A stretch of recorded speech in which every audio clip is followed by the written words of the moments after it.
Buenas tardes, good afternoon, buena tarde. Good Bienvenidos a la afternoon sesión sobre aplicaciones para personas con and discapacidad welcome visual on our del session cuarto on Congreso applications Internacional de for Tecnología y people Turismo with para la visual Diversidad. impairment on the Mi nombre es Dani, fourth buenas Congress noches, soy on new director académico perspectives de la Cátedra over de Ciencias technology, y tourism, Competitividad and de la Universidad Politécnica de diversity. Cataluña y tengo el privilegio I'm de poder Dani was moderar from the esta Universidad sesión del Polytechnic Congreso. de Catalonia, and I En primer will be the lugar, me moderator gustaría for this presentar a los session tres of the ponentes Congress. que I would like conforman to esta sesión introduce y our con three los que vamos a tener el speakers placer today. de poder compartir experiencias.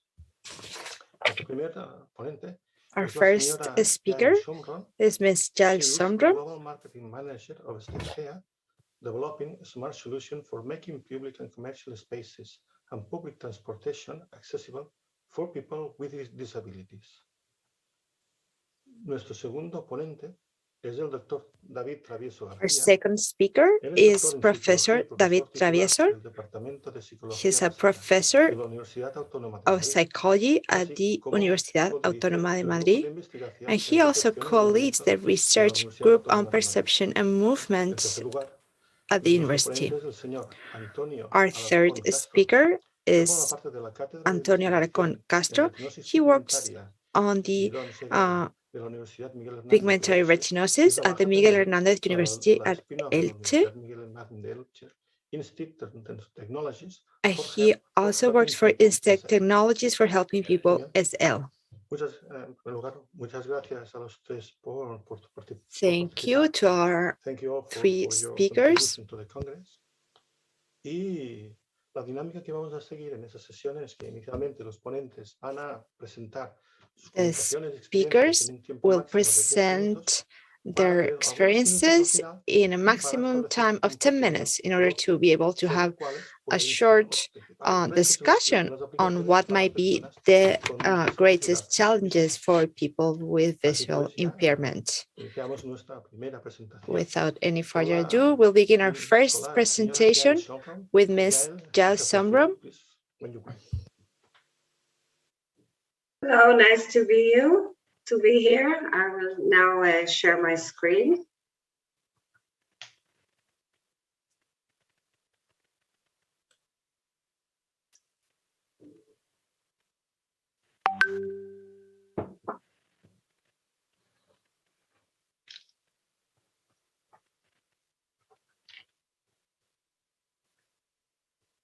Sorry, just a minute.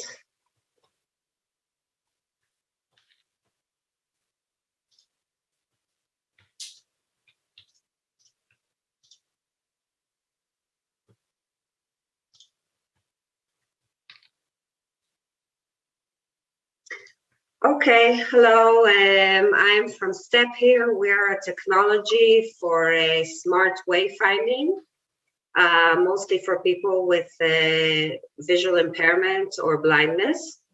The mission that we are facing and the challenges we see it for people with blindness or visual impairment in the public places and public transportation is being able to move around with independence, with dignity, and with safety. Independence meaning not to be dependent on others in order to go out of the home. Dignity, in this case, not to have to ask strangers for assistance, and safety, because people with blindness or visual impairment feel a danger at places like a train platform, a crosswalk, etc. So our mission is removing barriers in the urban environment, anywhere outside of the home. It could be a junction, a crosswalk, public transportation, inside buildings and outside buildings. So please play the video.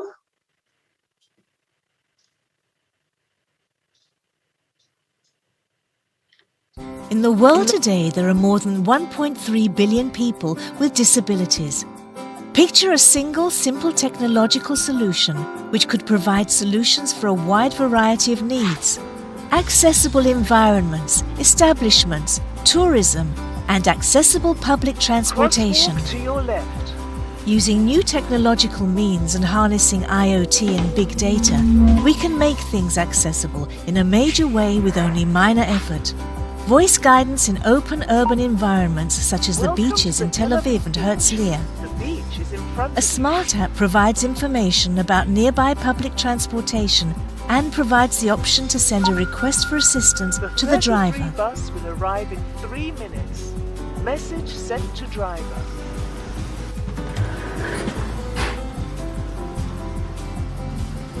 Step Here is a holiday for people with disabilities. Voice guidance for establishments such as banks, schools, hospitals and stores. The fruit display is to your left. Indoor and outdoor voice guidance in hotels, museums and tourist sites. Welcome. The elevator is to your right. You are on the 11th floor. In front of you is the gymnasium. To your right are rooms 1110 through 1120.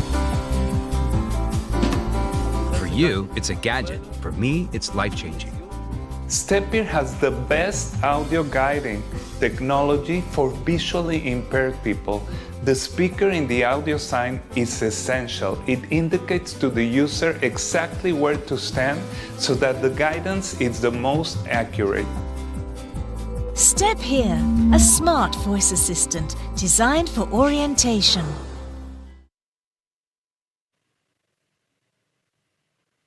Thank you. So as you saw in the movie, we have a Step Here application.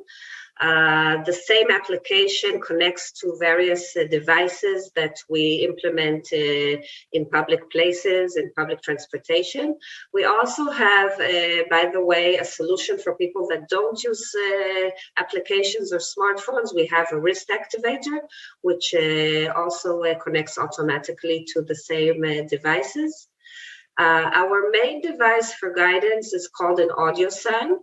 The audio sign is a smart loudspeaker with several recordings automatically activated by the application by Bluetooth connection when the user is close by, or also by the user with the wrist activator. And by the way, the users with a smartphone, they have a choice. They can also hear the guidance from their phone.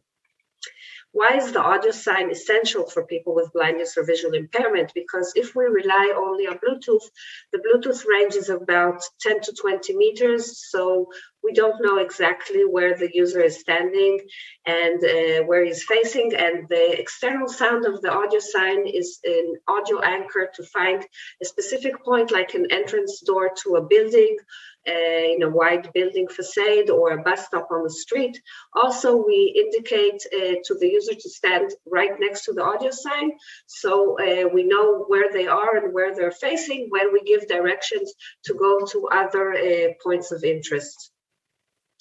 If we compare to other wayfinding methods, we have, of course, the tactile strips, which are very important, but they don't tell the users where they're leading them to. And also they direct maybe to one or two places, but not to multiple places. And they're subject to wear, and they don't fit inside buildings that have a very fine decor, let's say a hotel lobby with carpets. We also have QR code-based apps combined with tactile strips. They require the user to walk with a phone, with the app in the hand, to try to catch a QR code with their phone's camera, which is difficult for a person with blindness. And also, like the tactile strips, they usually guide to one or two routes. They can wear fast if it's on the floor and people walk on them, on the code, and also, like I said before, not fit to places like with very fine decor. And now, if I compare wayfinding methods of audio guidance, first of all, we have GPS, of course, with Google Maps, Apple Maps, but GPS is accurate. It varies from one place to the other, but it's around 30-meter accuracy, which is not enough for people with blindness or visual impairment. So that's why we use the Bluetooth connection. But if we use only Bluetooth beacons, it's still not accurate enough because it's around 10 to 20 meter accuracy. And also, there's no indication exactly where the user is standing within the radius of the Bluetooth connection, and no indication exactly which side they're facing to give them exact directions to other points. So with STEP here, we combine actually the three methods. We have GPS to navigate to a far place, but when the user gets closer, then the Bluetooth comes into action and tells them that they're in the vicinity of their destination. It tells where they arrived. But then the audio sign comes into action, and the audio sign is the final accuracy of 1 meter, because they can find a specific small place like a door in a white building, and we know where they're standing to give them the correct directions. Today, STEP here has thousands of installations in places like universities, shopping malls, retail outlets, tourist attractions, parks, hospitals, etc. And what are the advantages in specifically in tourist attractions, because this context is about tourism? First of all, that we have several recordings, so we can give more information than just the wayfinding. Let's say information about the place, the exhibits, the history of the place. Also, we have automatic language change. It changes automatically according to the user's preferred language in the application. So it fits for tourists from different countries. Also, inside the application, we have a link to a relevant internet site. It could be an internet site with information, or a video, or an audio file to give more information about the place. We also have speed dial to assistance to the relevant staff if you need further assistance. And another thing, that we can hide our devices inside different decorative elements, not to interfere with the decorative and aesthetics of the environment. I will give some examples. We have STEP here installed along the beaches of Tel Aviv. In Israel, we have them in the old town of Cluj-Napoca in Romania, and also in the old city of Jerusalem, in Crusaders Hall in the north of Israel, and in Rothschild Boulevard in Tel Aviv. And this is the example that I was talking about. We have a pedestrian walking trail, and we hid our audio signs inside the decorative signs in this walking trail. And we have an example of city parks that have 5 languages automatically activated according to the user's language in the phone. We have national parks, special trails. You should go closer. This is the end. This is the end. We have it in national parks and in hotels and museums, and this is the end. Thank you very much. Oh, thank you very much for sharing your experience with us. Thank you very much. Y pasaríamos a nuestro segundo. Now we'll go on to our second speaker. Dr. David Travieso, you have the floor.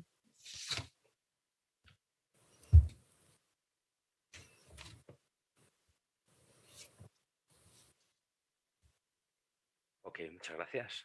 Thank you. Bueno, mi nombre es David Travieso y como bien My name is David Travieso.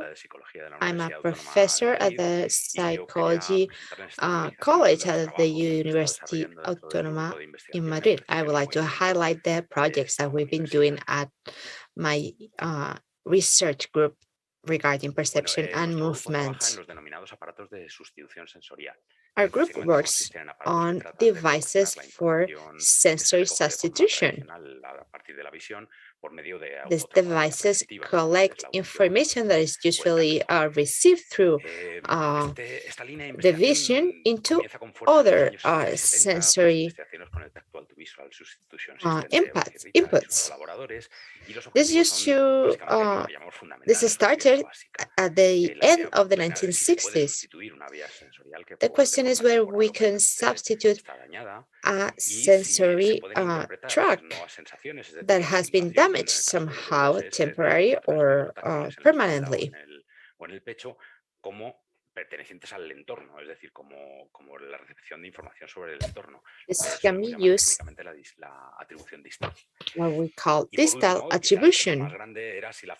The biggest challenge is whether the phenomenology that these senses provide could be reached through tactile stimulation.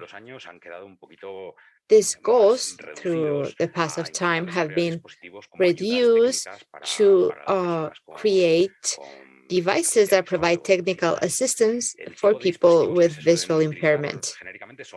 The type of devices to substitute are usually used to substitute vision, touch, or hearing. We can use touch through vibration patterns used in different parts of the body. It could be mouth, the hand, or other body parts. Certain devices provide the amount of brightness that reaches every point, and it tries to generate a type of image into the body. But this information will be tactile in this case. Other devices work on distance through vibration. Other devices use GPS or other techniques, but these will be the ones that are used the most. Our research unit has been acknowledged by the Autonomous University since 2008. We've been working for around 15 years on this type of devices. What have we done with these devices? Rather than provide wayfinding, as Professor Shomrom was telling us, this tends to provide information on difficulties that might be found while walking en route. For instance, here we have aids to climb stairs, or other devices that allow to know whether there are objects coming close to the user through vibration. Other devices that use cameras. For instance, here you can see a harness. It develops a depth map and allows users to know what surrounds them. In this image, you can see how it works. Actually, on your left, it's a study performed in 2012. Here's a scheme of a person. The person is walking, and it receives the stimulation that you can see on the lower panel below the square A. As you can see on panel B, if the person inclines forward, the stimulation is different. In C, they're stepping backward, and the D, you can see how you receive the information that there's an obstacle ahead, for instance, a step. This increases the vibration in the area that corresponds to that element, and it provides information to the user. On the right, you have a second example. This is done with movement data that we collect through a person movement tracking device. This white area, this black and white area, we ask the person if they can go through this area. It's a door. On the right-hand panel, you can see a blue line that shows how the person It increases the distance, and then it generates oscillations through their body, can be seen on the right with intermittent lines, to detect the edges of the opening. Through its own movement, the person explores and detects the sides of the door to be able to know if the door has the right size to be able to go through it. Regarding this research line, we have dedicated ourselves to vibrotactile movement. So we use vibrotactile information. It allows to measure the distance to objects. We are working on 2 projects. The first is SSD Move.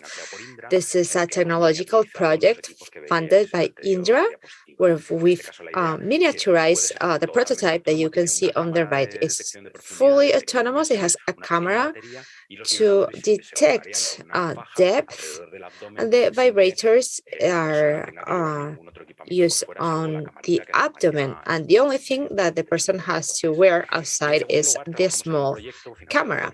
Our second project is funded by the 2020 Maria Sklodowska-Curie program, and it works in rehabilitation through a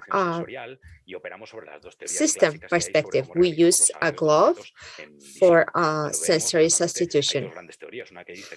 There are 2 theories regarding how we see. We go through the 2 hands that we use for grasping, or we can use the 2 fingers to detect the size of the opening. With our device, it allows to grasp with a vibration system. We have this glove which has these little balls, which are the hand locators, and what vibrates that you can see on the index and on the thumb finger. There you can see the vibrations received through the fingers. In that way, the person can locate the object and open their hand enough to be able to grasp it. So as a conclusion, this is a very short presentation. I'm not explaining a lot about how this works, but we can say that the glove is effective to grasp objects. We have a paper that is currently being peer reviewed for its publication. There's a first section in the lower panel to your left. Is this where it's heading, then a second phase of reaching, and it finalizes on the grasping. We generate our own algorithms on our lab to analyze the different functions and to see what are the better oriented functions. We want to generalize the functioning of the glove for interaction with objects in the very personal space for people with sensory disabilities. Thank you. Thank you, David, for your proposal. It's very interesting. We'll go on to our third speaker. Antonio, you have the floor.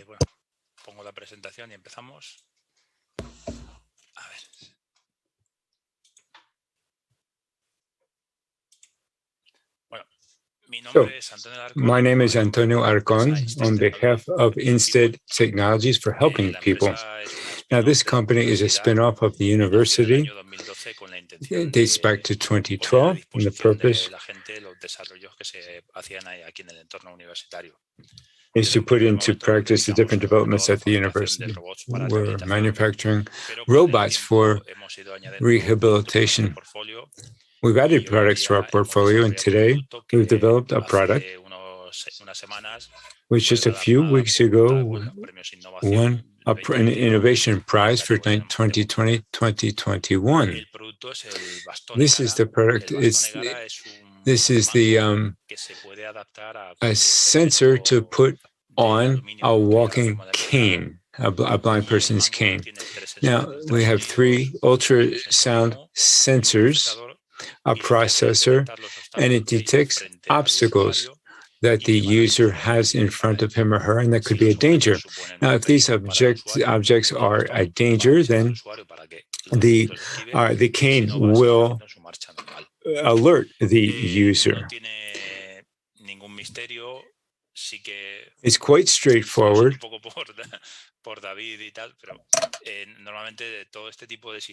But these types of optic systems are usually quite complex, and we have to bear in mind that these are for people, usually elderly people, who don't have a lot of digital experience. There are other types of canes that provide a lot of information, but they really can be a little bit confusing for some people. So when we developed this cane, we wanted it to adapt to the user, and so that the user doesn't have to adapt to the cane. We wanted to simplify it. Here's just an example of how the cane works, and it's quite simple. The user uses the cane in a normal manner, and if the sensors detect an obstacle that the person is going to come up against, then it'll give a warning. If there's a chair,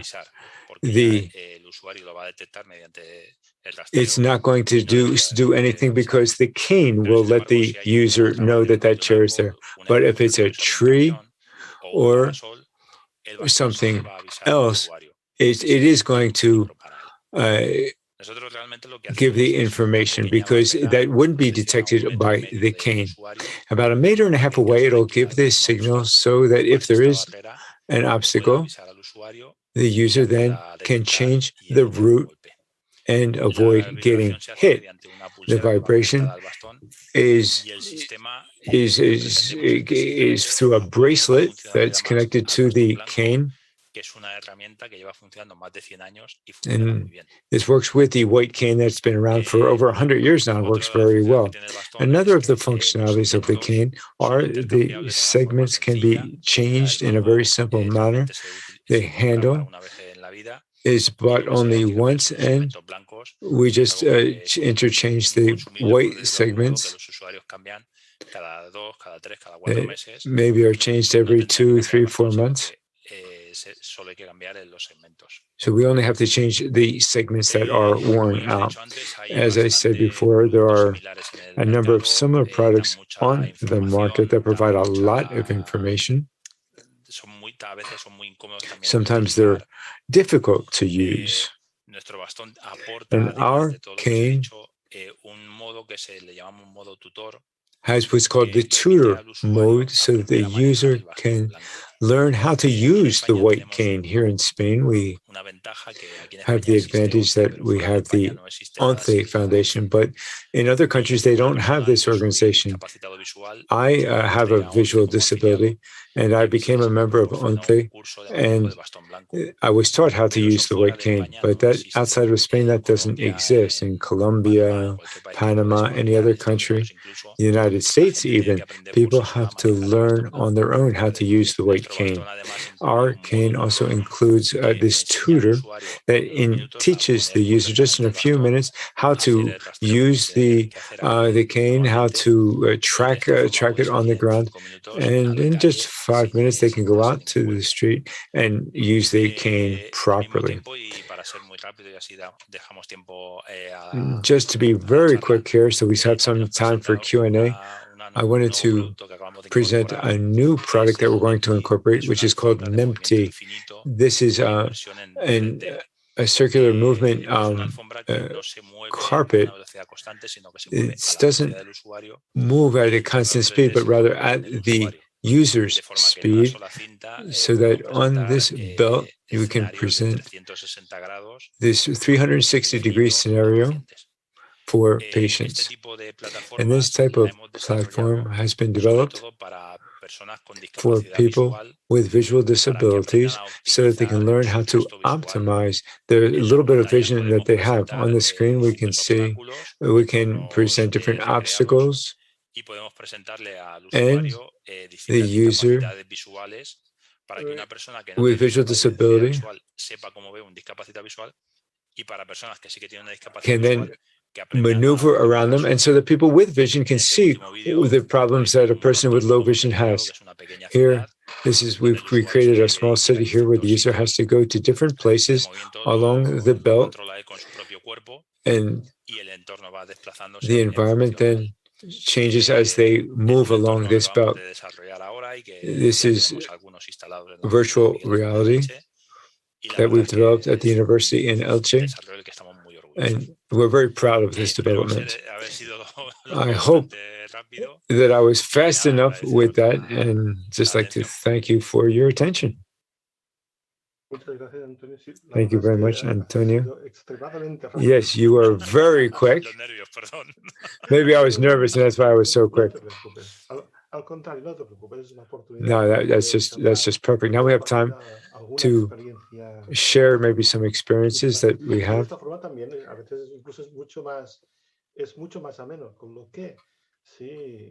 And it makes it maybe better now.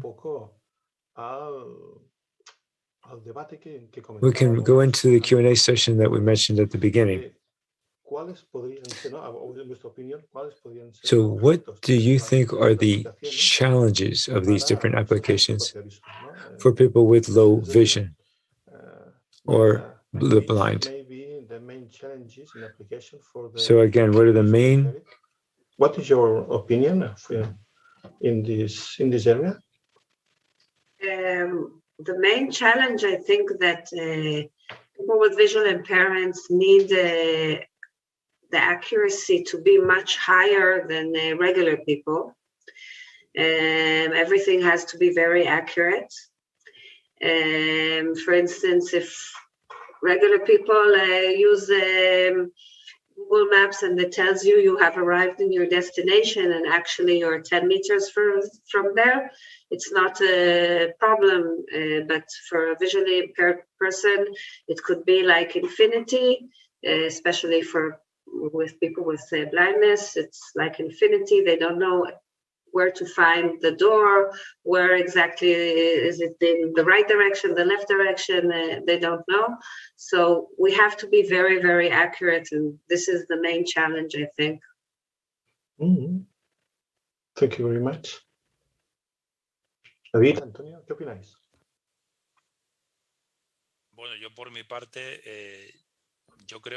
I think that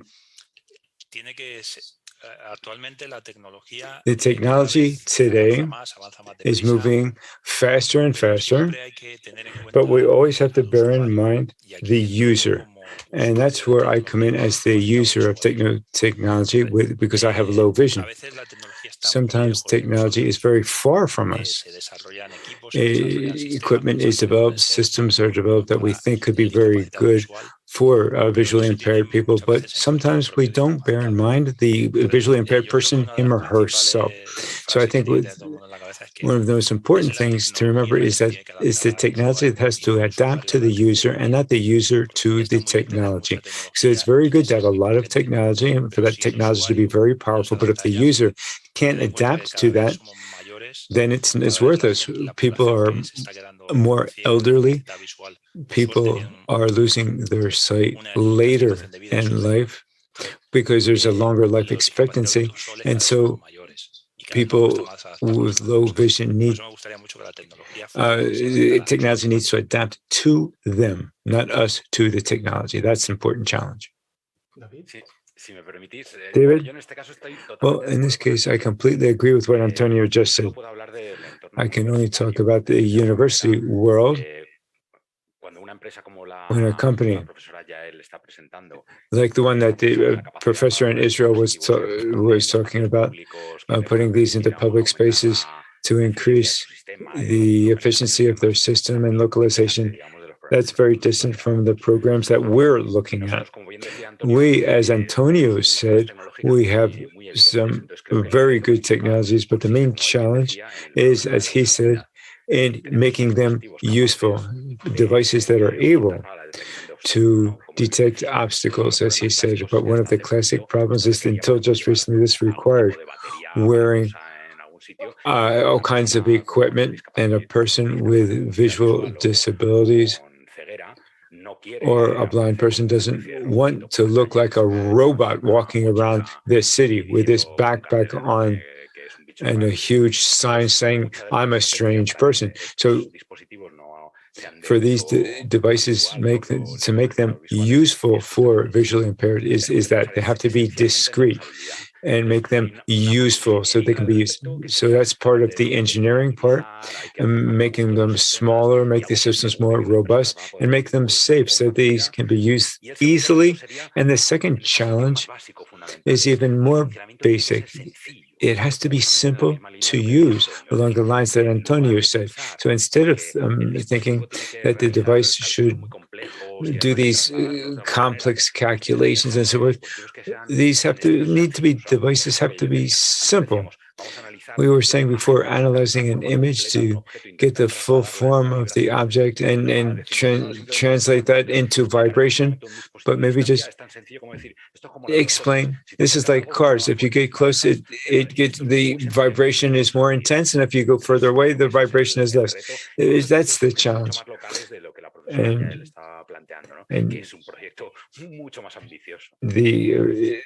the project by our Israeli colleague was much more ambitious, I think. So, what are the main challenges then for the users? The main challenge for the users, for the people that use applications for visually impaired. What do you think, Yael? Okay, do you want to take this? Can you repeat? Yes, the rest of the people are saying that user is the most important. Obviously, technology is important. Obviously, for the use of the technology, and the experience for the users of this technology is really important. So then, which may be the main challenges for the user or of the application for visual impaired? What do you think? If I understand correctly the question, we are using a smartphone application, and actually not all the users have the same skills in this technology. Some users use smartphones and applications very easily with the text-to-speech, and some users, it's more difficult for them to get used to it, and some users don't use applications at all. This is the reason that we also have a wrist activator that also automatically activates our devices. So we have also a solution for a person that says, I don't want to deal with the applications at all. And for people who use applications and they need some guidance, it's always important to have guiding sessions, to have them try it a few times before. Mm-hmm. David, Antonio, ¿qué opináis? David and Antonio, what do you think? I think it depends on what time period we're in. You can't ask a lot of users to adapt to technology. Many of our users are the elderly who have a different mindset. And as David said, you can't ask the elderly to carry around this backpack or other types of equipment. 20 years from now, the generations will change. And within 20 years, I'll be a grandfather. And my contact with technology will be different, and my training was different. Luckily, increasingly, the blind and visually impaired, we have greater training.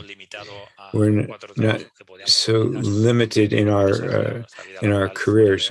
We have been able to develop our professional life. We have university careers, and so we've developed in a different way. So our perspective of technology is going to change. But currently, today, our paradigm has to be very specific. It has to be the technology that adapts to the user. Within 20 years, maybe the paradigm will change because maybe the user will be able to adapt more to technology. David? Bueno, de cara Well, in terms of the user, I think there's a difference in the different use cases. Mientras que cuando se hacen en los servicios de autonomía personal una diferenciación muy clara en actividades de la vida diaria o las de apulaciones o demás. Social autonomy, some of these solutions that we've come up with no están pensadas como específicas de entorno. Are not specific for particular environments. Maybe that's a line where we need to do a little more work. So what type of tasks do people with disabilities need help with? So what concerns me when we've tested things with people with disabilities is when I drop something, I can't find it. How can this device help me to find something when I drop it on the floor? So that's the kind of questions that we get with people with visual disability. And also the other side of the story is that sometimes technological solutions that we're working with, the issue is accessibility. The foundation has made an effort to put together accessibility guides and so forth, but we still have a lot of work to do in that sense, I think. So all of these reflections and comments are important because we can never forget that technology in and of itself does not make places accessible.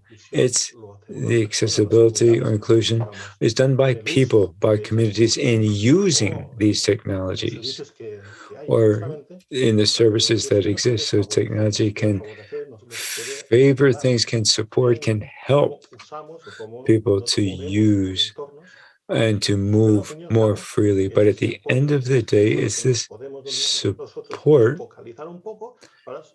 And so we need to focus to overcome these circumstances. But it's really, at the end of the day, it's the people themselves that need to use this technology. So accessibility and inclusion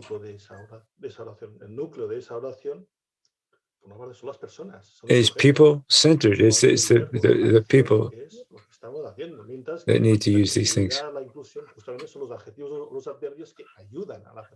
So it's the devices that help people to be more to include themselves more and to be. And we have to do our part in identifying the key aspects, how we can,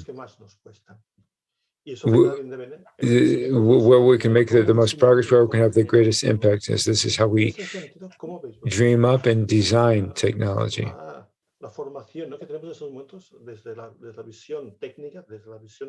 So we have the technical part, the engineering part. How do you see the training of the specialists to be able to develop this type of technology? What's your opinion on that, Antonio?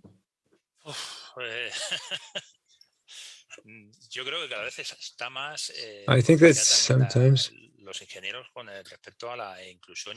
the engineers, when they look at inclusion and accessibility, sometimes they lack information, they lack knowledge. It's difficult today. I don't know in other places, but what I'm familiar with for an engineer doesn't always know the daily life of a person with different types of disabilities. Unless it's because maybe they have a family member who has a disability. If not, engineers are not familiar with this. They become interested in these projects when we start to do some research and we start to look at everything that is behind this. But at least in principle, and maybe it's in their training of engineers, they just don't have this sensitivity.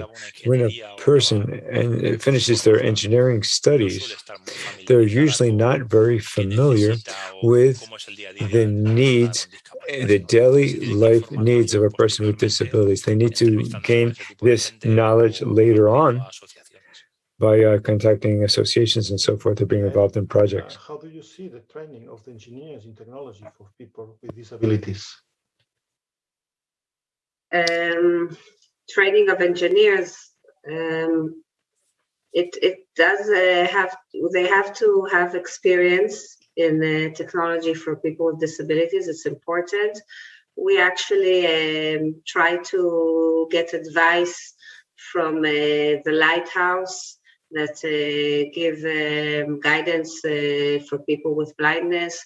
We try to get as much as consultation and advice for people that are really specialized in helping and guiding people with blindness. So actually, it's a cooperation, it's a collaboration between us and the experts. Uh-huh. ¿Y David? ¿Qué opinas? David? Pues yo puedo hablar de una facultad de psicología. No sé Well, I can talk about the psychology department and the research that we're doing. We've had a relationship with engineers in the technical side because we're not very good with motors and so forth, and in chips, but in the case of we have a paradoxical situation because in practice, we're not going to be familiar in accessibility necessarily. Maybe in a master on certain diseases, but in that sense, when we talk about accessibility at the university, I've always said that my experience is that there's just not too much knowledge about the issue. But I did have a student that was visually impaired, and I wanted to have some tangible information, and I didn't have those available, so that she could gain access to her different educational resources. But in the university, when I went to the disability office, if someone could do some things to help this person, we didn't. It wasn't possible. So this was a big paradox. So I really had to go to the ONCE and to obtain that help and support. So I thought that was really quite sad. Yes. These are sometimes complex situations, but in any case, we're starting to run out of time.